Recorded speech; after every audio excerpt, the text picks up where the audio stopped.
O que era para ser um simples debate sobre cultura e juventude se transformou em um verdadeiro embate ideológico que sacudiu o Brasil. De um lado, Nicolas Ferreira, deputado combativo, representante da nova geração conservadora, crítico ferrenho da degradação cultural promovida pela grande mídia. Do outro, Anitta, cantora e influenciadora global, símbolo da indústria do entretenimento e defensora de pautas progressistas. O cenário era emblemático. Um programa de entrevistas transmitido ao vivo, milhões de brasileiros assistindo, esperando ver quem sairia vitorioso nesse confronto de ideias. O público estava dividido. De um lado, fãs da cantora defendendo sua liberdade artística. Do outro, aqueles que viam nela um exemplo claro de como a música brasileira foi reduzida a letras vazias e comportamentos degradantes. O clima já começou tenso. Anitta, confiante, provocou logo na abertura. Nicolas, você gosta de falar que minha música estraga o Brasil, mas o que você entende de cultura? Eu canto para milhões de pessoas no mundo todo, sou premiada internacionalmente. E você? Acha que tem autoridade para dizer o que o povo deve ou não ouvir? Nicolas sorriu.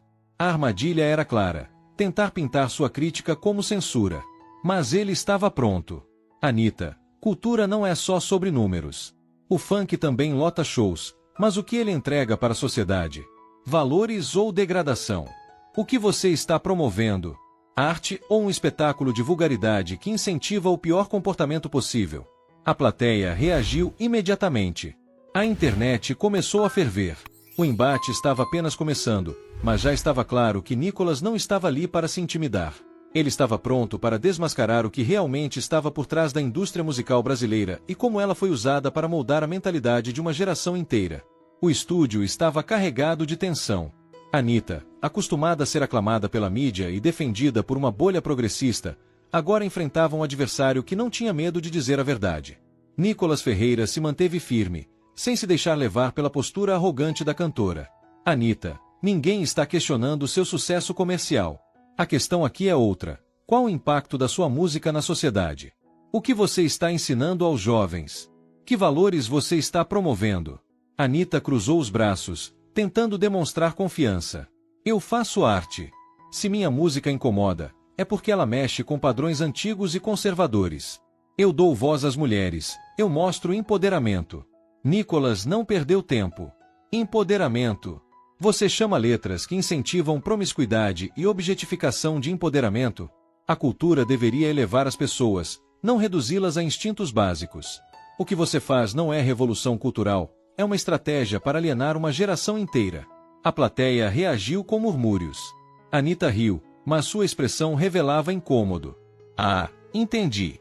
Você quer que a gente fique ouvindo música de igreja o dia inteiro? O mundo mudou, Nicolas. Ninguém quer viver na Idade Média. Mas Nicolas estava pronto para a réplica.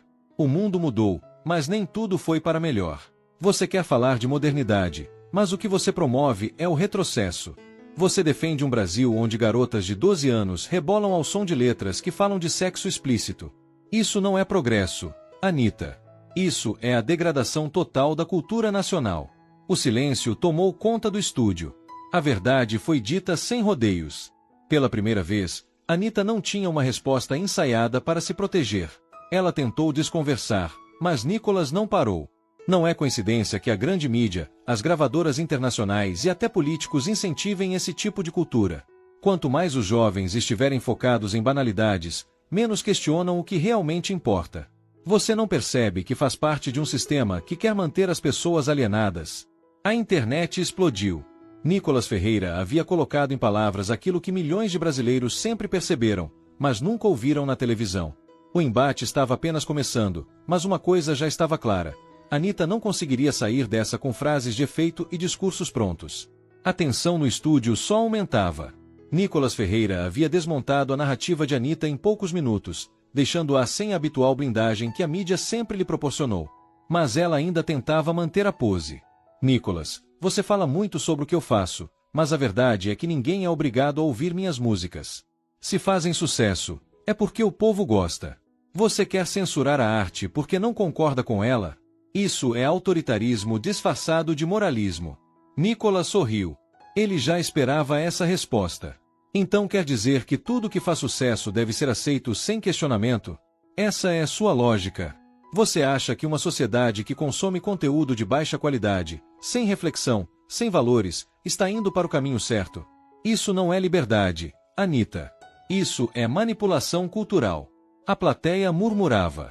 A estratégia de Anitta de se vitimizar não estava funcionando. Ela cruzou os braços, impaciente. Manipulação? Você realmente acha que alguém está manipulando as pessoas para ouvir minhas músicas? Nicolas foi direto. Eu não acho, eu tenho certeza. Você e vários outros artistas foram escolhidos a dedo pela indústria para empurrar uma agenda. Enquanto promovem sua imagem de mulher independente, a realidade é outra. Você é um produto, fabricado por empresários e gravadoras que sabem exatamente o que querem vender. A reação foi imediata. Anitta ficou visivelmente desconfortável. Nicolas continuou. Você fala de empoderamento, mas seu conteúdo transforma mulheres em objetos e normaliza comportamentos destrutivos. Esse tipo de cultura não ensina independência, ensina dependência de prazeres momentâneos, de validação externa e de um estilo de vida descartável. A plateia explodiu. Era um golpe duro e certeiro. Anitta sempre vendeu sua imagem como símbolo de liberdade, mas Nicolas acabava de expor que essa liberdade era uma ilusão. Ela tentou reagir. Ah, claro, agora você quer ensinar uma mulher sobre o que é empoderamento? Você, um homem branco, conservador, falando de liberdade para mulheres. Isso sim é um discurso ultrapassado. Nicolas não hesitou. Ser homem ou mulher não muda o fato de que o que você promove é a degradação da cultura e da juventude brasileira. Você pode tentar usar essas cartadas progressistas para fugir do debate, mas a verdade é uma só. Sua música não empodera ninguém, apenas reforça um ciclo de superficialidade e dependência emocional. Anitta ficou sem resposta. Pela primeira vez, ela percebeu que os discursos prontos não funcionavam contra alguém que falava com fatos. O estúdio estava pegando fogo. Mas o embate estava longe de acabar. Nicolas sabia que a grande questão ainda não havia sido abordada. Por que a mídia promove esse tipo de arte enquanto censura qualquer forma de cultura que valorize a família, a fé e a identidade nacional? O golpe final estava próximo. O estúdio estava tomado por uma energia intensa. Nicolas Ferreira havia exposto a farsa do empoderamento promovido por Anitta e colocado em xeque a qualidade da cultura que domina o Brasil. Mas ainda havia uma questão maior a ser enfrentada. Por que a mídia e a indústria fonográfica insistem tanto nesse tipo de conteúdo? Anitta tentava se recompor. Ela sabia que sua imagem estava sendo desconstruída em rede nacional. Nicolas, você tem uma visão muito limitada sobre o que é cultura. A música sempre refletiu a realidade do povo. Se hoje o funk e o pop fazem sucesso, é porque as pessoas se identificam. Quer mudar isso? Então mude a sociedade primeiro. Nicolas balançou a cabeça. Interessante. Você diz que sua música reflete a realidade, mas eu vejo o contrário. A música, o entretenimento e a cultura de massa não refletem a sociedade, eles a moldam. E é por isso que a grande mídia investe tanto em artistas como você. Anitta ergueu uma sobrancelha, sem entender. Nicolas não deu tempo para a resposta. A pergunta que ninguém faz é: por que a mídia e as grandes gravadoras escolhem sempre o mesmo tipo de artista para promover? Porque a cultura tradicional, o conservadorismo e os valores familiares são sistematicamente apagados da grande indústria musical. O silêncio no estúdio foi absoluto. A plateia começou a murmurar. Nicolas havia acabado de expor o verdadeiro jogo. A resposta é simples: Anitta. Quanto mais o povo estiver distraído com músicas que falam de prazeres momentâneos, menos questionam a corrupção, a degradação moral e a destruição dos pilares da sociedade. O sistema não quer um povo culto e consciente, quer um povo alienado. O rosto de Anitta endureceu. Pela primeira vez, ela não tinha um argumento pronto. Então você está dizendo que existe uma conspiração para manter o povo burro? Nicolas respondeu sem hesitação. Não é uma conspiração, é um projeto cultural. Quem controla a cultura, controla o comportamento das massas. A indústria não quer que as pessoas reflitam, quer que consumam. Quer que vivam pelo prazer imediato, sem pensar no futuro. Querem que a juventude valorize futilidades, não a construção de uma sociedade sólida. O público começou a reagir.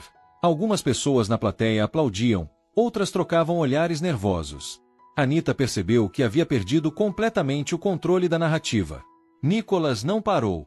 Veja como qualquer tentativa de promover valores tradicionais na música é ridicularizada, censurada ou boicotada. Agora compare isso com os bilhões investidos para promover músicas que reduzem o brasileiro a um ser puramente instintivo, sem valores, sem propósito. Você acha mesmo que isso é coincidência? Anitta abriu a boca para responder, mas não saiu nada. O silêncio dela falava mais alto do que qualquer argumento. Nicolas havia conseguido. Ele não apenas desmontou a narrativa progressista da cantora, mas revelou o verdadeiro propósito da indústria musical e da mídia: manter o povo distraído e vulnerável. O embate estava chegando ao seu ponto final, mas a repercussão seria muito maior do que qualquer um ali poderia imaginar. O golpe final ainda estava por vir. O embate havia atingido seu ápice. Nicolas Ferreira não apenas expôs a fragilidade dos argumentos de Anitta, mas revelou a estratégia por trás da indústria musical: transformar cultura em ferramenta de manipulação. A cantora, acostumada a ser defendida por jornalistas e intelectuais progressistas, agora se via diante de um adversário que não se intimidava com discursos prontos. O público estava atento. A cada segundo que passava sem uma resposta concreta, ficava mais claro que Anitta havia perdido o debate. Tentando recuperar o controle da situação, ela soltou: "Ah, Nicolas, então você acha que a juventude deve ficar ouvindo músicas caretas? A nova geração quer se divertir, quer liberdade. Você quer impor uma moralidade ultrapassada e transformar todo mundo em um bando de conservador chato." Nicolas riu. "Engraçado, Anitta. Você chama de liberdade uma indústria que só permite um único tipo de mensagem ser promovida. Se um artista defende pautas conservadoras, é boicotado, ridicularizado e tem sua carreira destruída. Mas se ele prega valores degenerativos, a mídia o impulsiona. Isso não é liberdade, isso é controle." O estúdio ficou em silêncio. Anitta engoliu seco. "Você pode cantar o que quiser, Anitta. O problema é que sua música não se limita a ser apenas entretenimento. Ela é usada como ferramenta para normalizar comportamentos destrutivos, para transformar a imoralidade em padrão e fazer com que uma geração inteira cresça sem referências sólidas." A plateia explodiu. O público na internet já estava em polvorosa. As redes sociais foram tomadas por comentários exaltando o confronto. Nicolas destruiu Anitta em rede nacional. Nunca vi essa mulher sem resposta antes. Finalmente alguém expôs o que a mídia nunca quis admitir. Os apresentadores do programa tentavam mudar o assunto, mas era tarde demais. O impacto do embate já estava fora de controle. A câmera focou em Anitta. Ela tentava disfarçar o desconforto, mas seu silêncio falava mais alto que qualquer justificativa. Nicolas Ferreira havia vencido. Agora, o que aconteceria fora daquele estúdio seria ainda mais importante. A grande mídia entraria em desespero para tentar reverter a narrativa, mas a internet já tinha decidido. Nicolas desmontou a maior estrela pop do Brasil em poucos minutos. E a pergunta que ecoava nos comentários era a mesma: o que Anitta fará agora que sua farsa foi exposta? O debate mal havia terminado e as redes sociais já estavam em chamas. Em questão de minutos, cortes do embate entre Nicolas Ferreira e Anitta começaram a se espalhar pelo Twitter, YouTube e grupos de WhatsApp. O momento em que Anitta ficou sem palavras diante dos questionamentos de Nicolas virou um símbolo do confronto. Hashtags como hashtag Nicolas destrói Anitta, hashtag cultura ou alienação e hashtag Anitta calada venceu dominaram os trending topics. Vídeos no YouTube com títulos como Nicolas Ferreira humilha Anitta ao vivo e Anitta tenta fugir, mas é desmontada por Nicolas acumulavam milhares de visualizações a cada minuto. O público reagia com empolgação. Nos comentários, as mensagens eram diretas. Finalmente alguém desmascarou essa farsa da música brasileira moderna. A mídia pode tentar manipular, mas o Brasil viu tudo ao vivo. O silêncio da Anitta valeu mais do que 1000 desculpas. Mas a grande mídia não ficou parada. Portais como G1, UOL e Folha rapidamente publicaram matérias tentando controlar os danos. As manchetes eram cuidadosamente redigidas para mudar a narrativa. Nicolas Ferreira causa polêmica ao criticar a liberdade artística de Anitta. Deputado conservador questiona a influência da música pop em discurso polêmico. Anitta mantém postura firme diante de ataques da extrema-direita. Nos comentários dessas matérias, no entanto, o público não comprou a narrativa. Ataques. Ele só fez perguntas que ninguém nunca teve coragem de fazer. A mídia protegendo uma artista que ficou sem resposta. Nada novo. O jogo virou. O povo não cai mais nessa manipulação. Nos bastidores, o clima era de desconforto. Assessores de Anitta e jornalistas progressistas tentavam minimizar o estrago, alegando que não valia a pena rebater um político radical. Mas a verdade era clara. Nicolas Ferreira havia colocado em palavras o que milhões de brasileiros já pensavam sobre a degradação cultural no país. E então, veio o golpe final. Um vídeo começou a circular mostrando um antes e depois de Anitta. De um lado, entrevistas antigas em que ela afirmava que sua música era apenas diversão e não tinha impacto social. Do outro, declarações recentes em que ela dizia que a cultura deveria ser usada para transformar a sociedade. A contradição estava escancarada. O Brasil inteiro havia assistido a um momento histórico. Pela primeira vez, um político conservador expôs a conexão entre a grande mídia, a indústria musical e a alienação cultural. Agora, a pergunta que dominava os comentários era outra. Se a cultura é tão livre assim, por que só um lado tem espaço? O debate terminou, mas as perguntas continuam no ar. Nicolas Ferreira não apenas desmascarou a narrativa de Anitta, ele expôs uma verdade que muitos tentaram esconder por anos. Como a indústria musical e a grande mídia moldam a cultura para manter o povo alienado e sem questionamentos. Enquanto a mídia tenta reverter o impacto, o público já fez sua escolha. A internet está em chamas, e a verdade já está mais forte do que nunca. O silêncio de Anitta diante dos argumentos de Nicolas deixou claro quem realmente venceu o embate. Agora, queremos saber a sua opinião. Você concorda com Nicolas? A cultura brasileira está sendo usada como ferramenta de manipulação? Ou você acha que a liberdade artística está sendo censurada? Comente abaixo e compartilhe suas ideias. Se você acredita que mais pessoas precisam ver a verdade que foi exposta aqui, não se esqueça de se inscrever no canal e ativar o sininho para não perder nenhum conteúdo. Isso foi só o começo. O Brasil está começando a acordar para uma nova realidade cultural, e você não vai querer ficar de fora dessa discussão. Gostou do vídeo? Ele fez sentido para você? Compartilhe sua opinião nos comentários. Aproveite e deixe seu nome ou o nome de um ente querido para incluirmos em nossa corrente de oração. Ah, e se ainda não é inscrito no canal, inscreva-se e deixe seu like. Isso é muito importante para nós e uma maneira de apoiar nosso trabalho de levar cada vez mais conhecimento até você. Obrigado de coração.